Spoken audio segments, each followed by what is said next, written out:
गुरुजी, आपको मेरा सादर चरण स्पर्श, कोटि कोटि नमन। आशीर्वाद। मैं आपसे एक प्रश्न पूछना चाहता हूँ। जो लोग रीति रिवाजों को मानते हैं वो ट्रेन में बिना धोए नहाए खा लेते हैं, उनको क्या दोष या पाप लगता है?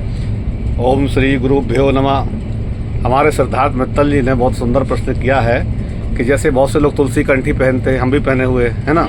बहुत से लोग नियम व्रत को मानते हैं कि हम बिना नहाए मुँह में नहीं कुछ खाएंगे, ऐसा लोग हमारे धर्म में है। बहुत से लोग मानते हैं, हम भी मानते हैं। लेकिन परिस्थिति बस ऐसा होता है कि हम लोग 2-2 दिन तक नहीं नहा पाते हैं, फिर भी खाना पड़ता है आत्मरक्षा के लिए। तो देखिए, ऐसा है कि जिसको आप नहाना धोना समझते हैं, ये नहाना धोना शरीर की क्रियाएं हैं, इसका धर्म से कोई लेना देना नहीं है।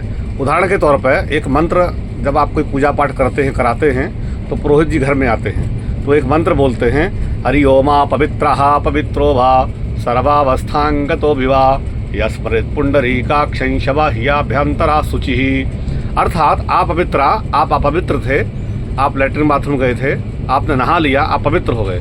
आप पवित्रो वा, फिर सर्वावस्थांग, ये क्या है? सर्वावस्था धन इति, सर्वावस्था धन इति माने सभी अवस्थाओं में आप पवित्र हो गए। कैसे? शवाह्याभ्यंतरा शुचि। तो यस्मृत पुंडरीकाक्ष, आप जो है ये नहाने धोने से पवित्र नहीं होते। इससे क्या होता है? नहाने धोने से शरीर के अंग पवित्र होते हैं, ना कि आपकी आत्मा पवित्र होती है। आत्मा पवित्र होने के लिए शवाह्याभ्यंतरा शुचि।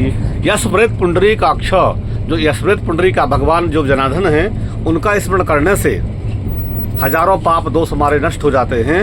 इसलिए आप ओम पवित्रा पवित्रो वा सर्वावस्थांगतो विवा यस्मृत पुंडरीकाक्षं शवाह्याभ्यंतरा शुचि। अंदर और बाहर, शुचि माने पवित्र। कौन करते हैं? यस्मृत पुंडरीकाक्ष।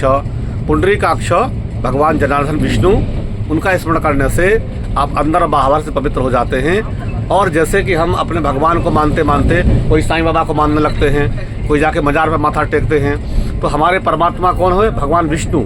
उनको छोड़ करके जैसे कोई पत्नी किसी पति को त्याग करके दूसरे पति के पास जाए तो उस पति को कैसा लगेगा? कोई पत्नी अपने पति को त्याग करके, कोई पति अपने पत्नी को त्याग करके, ऐसे हमारे परमात्मा नारायण हैं, भगवान विष्णु हैं। उनको त्याग करके अगर हम दूसरे की जगह माथा टेकते हैं तो भगवान हम अपवित्र हो जाते हैं, भगवान रुष्ट हो जाते हैं। इसलिए सदैव एक पिता, एक पति, एक माता पिता, एक गुरु सदैव होते हैं। तो इसलिए हम हमारे सर्वस्व, हमारे सनातन धर्म में भगवान विष्णु नारायण हैं, जिनको हमको हमेशा याद करना चाहिए।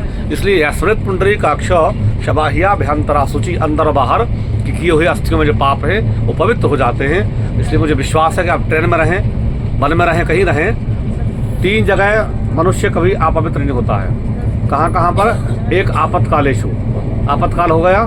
दूसरा यात्रा में बहुत संसर्ग दोष होते हैं, उसे पवित्र नहीं माना जाता है, हवा के द्वारा शुद्ध हो जाता है। ठीक है। और तीसरा, जैसे आप विपदा आ गई, कोई प्राकृतिक विपदा आ गई, कहीं जो है भूकंप आ गया, कहीं ट्रेन जो है अवरुद्ध हो गई, कोई ऐसा आपातकालीन समस्या आ गई, तो वहाँ पे आपको उसमें विचार नहीं करना चाहिए। और जैसा कि मंत्र, वैदिक मंत्र ने बताया, पौराणिक मंत्र ने बताया, वैदिक रीति में बताया कि आत्मा अपवित्र कभी नहीं होती है, भगवान के नाम लेने से सब पवित्र हो जाते हैं। और नहाने से सिर्फ शरीर पवित्र होता है, आपका मन बुद्धि पवित्र नहीं होता है। मन बुद्धि पवित्र के लिए आपको भगवान का स्मरण करना पड़ता है। संतुष्ट है? आभार।